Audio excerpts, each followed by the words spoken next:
அன்பு நண்பர்களுக்கு டாக்டர் சர்வானந்தாவின் இனிய வணக்கங்கள். நண்பர்களே, இன்றைக்கு நாம் பார்க்கக்கூடிய சப்ஜெக்ட் என்னன்னா, ஸ்கின் கிரீம்ஸ்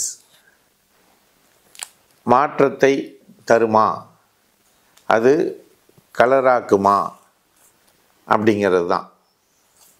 அதாவது நமது தோலின் நிறம் கிரீம்களால் மாறுமா மாறாதா, இதனால் நன்மையா தீமையா? இது ஒரு யூனிவர்சல் கொஷினுங்க. தாய்மையை போற்றுவோம்.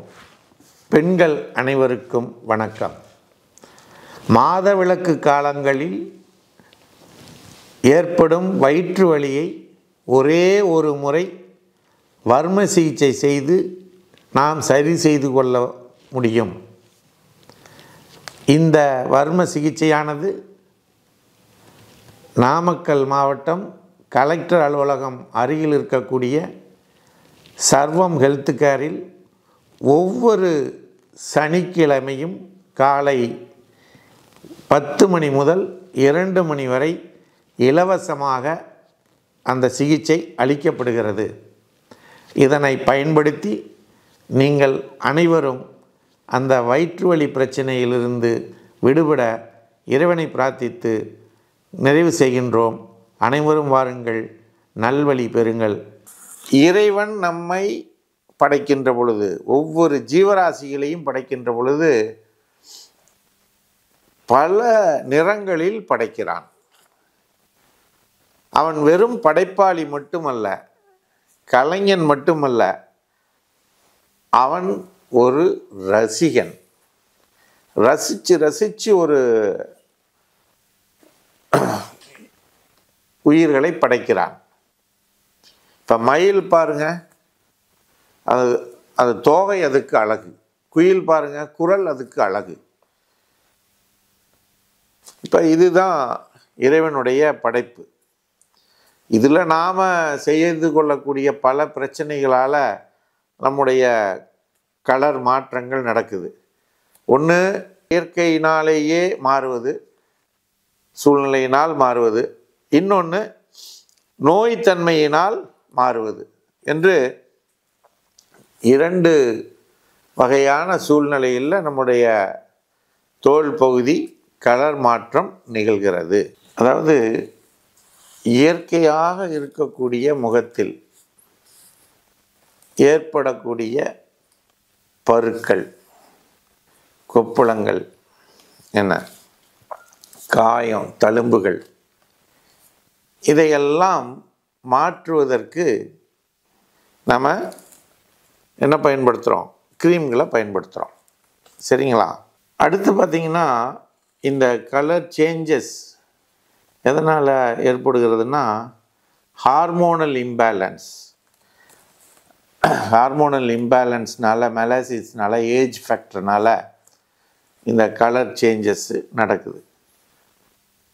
இந்த தோலுக்கு கலரை அப்படியே மெயின்டைன் பண்ணக்கூடிய சக்தி எதில் இருக்குது அப்படின்னா, மெலனின் அப்படிங்கிற பொருள், அதனுடைய உற்பத்தி தான் சரியாக இருக்கும் பொழுது வரும். இப்போ இந்த மெலனோசைட்ஸ் அதிகமாகும் பொழுது என்ன நடக்கும்னா, கலர் சேஞ்சஸ் ஆகும்.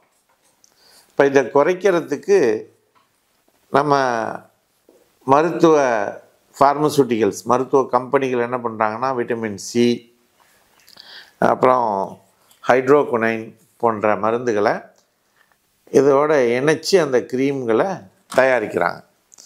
இப்போ இந்த க்ரீம்கள் என்னென்ன வகையாக இருக்குன்னா பார்க்கலாம். க்ரீம்ஸாக இருக்குது, ஆயிலாக இருக்குது, அப்புறம் பேஸ்ட்டாக இருக்குது, அடுத்து சீரமாக இருக்குது. ஸோ இப்போ இதெல்லாம் தான் நம்ம பயன்படுத்தக்கூடிய க்ரீம்கள், அதில் இருக்கக்கூடிய பொருட்கள். பல வகையில் அதை நமக்கு தயாரித்து தர்றாங்க. சரிங்களா? சரிங்க, நாம் இந்த பிரச்சனையெல்லாம் முகத்தில் ஏற்படுது, இதை மாற்றுவதற்கு க்ரீம்களை பயன்படுத்துகிறோம். அப்படி இது பாதுகாப்பானதா, இதனால் எந்த பிரச்சனையும் வராதா என்றால் பாதுகாப்பானது அல்ல. நிச்சயமாக பிரச்சனை உருவாகும். தெளிவாக தெரிஞ்சு கொள்ளுங்க. எந்த ஒரு தேவையில்லாமல் நம்ம இயற்கையை மாற்ற முயற்சிப்பது என்பது சரியானது அல்ல. இந்த க்ரீம் இதெல்லாமே பண்ணால் தற்காலிகமானது. ஒரு இடத்துல, ஒரு விசேஷத்தில், ஒரு ஃபங்க்ஷனில், ஒரு விழாவில், ஒரு நடிப்பதற்கு அல்லது இது மாதிரி ஒரு வீடியோ எடுக்கிறாங்க, மக்களுக்கு கொஞ்சம் அட்ராசிட்டியாக காமிக்கணும் என்கின்ற பொழுது தற்காலிகமாக சில க்ரீம்களை எல்லாம் பயன்படுத்துகிறாங்க. பயன்படுத்தி அந்த நேரத்தில் அந்த இது அழகாக படம் பிடிச்சிடுவாங்க. அதன் பிறகு அதெல்லாம் க்ளீன் பண்ணுவாங்க. நீங்கள் பல நடிகைகளை எல்லாம் பார்த்தீங்கன்னா அவங்க முகம் பூரா பிம்பிள்ஸ் இருக்கும், பருக்கள் இருக்கும். காரணம் என்னென்னா இந்த க்ரீமை பயன்படுத்துவது தான். ஆனால் அது அவங்களுடைய தொழில். அவங்க கஷ்டப்பட்டு தான் அதை சமாளித்து ஆகணும். சரிங்களா? சரிங்க சார், இதுக்கு என்ன தீர்வு? முதல்ல நம்மை நாம் விரும்ப ஆரம்பிக்கணும். நம்மை நாம் ஆராதிக்கணும். நம்முடைய முகத்தை, நம்முடைய கலரை நாம் விரும்ப ஆரம்பிக்கணும். அது மேலே வெறுப்பு கோபத்தை போடக்கூடாது. நீங்கள் வெறுப்பு கோபத்தை போட்டால் அது என்ன பண்ணும்? மூளையில் ஹார்மோன்ஸை தூண்டி உங்களுக்குள்ள ஒரு விஷயத்தை நல்லா கொண்டு வந்துடும். ரெண்டாவது, லாஃபிங் தெரப்பி பண்ணுங்கள். லாஃபிங் தெரப்பி பண்ணும்போது முகத்திற்கு அழகை தரக்கூடிய அந்த கெமிக்கல்ஸ் எல்லாம் அதிகமாக உற்பத்தி ஆகும். அதனால் அதை லாஃபிங் தெரப்பியை நாம் பயன்படுத்தலாம். புரியுதுங்களா? அடுத்தவரின் கலரோடு கம்பேர் பண்ணி பார்க்காதீங்க. ஒருத்தர் உட்காந்துதான் கையை கொண்டு இப்படி வைக்கிறது, உன் கலர் எப்படி, என் கலர் எப்படி, அதெல்லாம் செய்யவே செய்யாதீங்க. அதாவது செயற்கை கெமிக்கல்ஸ் இருக்கக்கூடிய பொருட்களை, க்ரீம்களை, ஆயில்களை பயன்படுத்தாமல் என்ன பண்ணலாம்? இயற்கையான வகையிலே தயாரிக்கப்பட்ட நமக்கு ஒத்து போகக்கூடிய பொருட்களை பயன்படுத்தலாம். நம்ம வீட்டிலேயே பயன்படுத்துகிறதா இருந்தால் என்ன பண்ணலாம்? மஞ்சள், தயிர், பால், இது மாதிரியான நிறைய இதை நம்ம வீட்டு பெரியவங்களை கேட்டால் அவங்க சொல்லுவாங்க.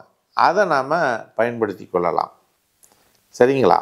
அடுத்ததாக, நம்ம கலர் மங்காமல் இருப்பதற்கு, அல்லது பல பெண்களுக்கு பார்த்திங்கன்னா முகத்தில் அப்படியே எல்லோ ஷேடு, ப்ரௌன் ஷேடு வந்திருக்கும். அதுக்கு காரணம் என்னென்னா மங்குன்னு சொல்லுவாங்க.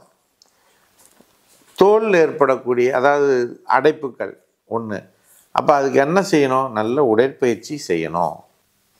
நல்ல உணவுகள், வெஜிடேரியன், நல்ல கீரைகள், பழங்கள், காய்கறிகள், இதை அதிகபட்சமாக நம்ம எடுத்துக்கொள்ளணும். மலச்சிக்கல் வராமல் பார்த்து கொள்ளணும்.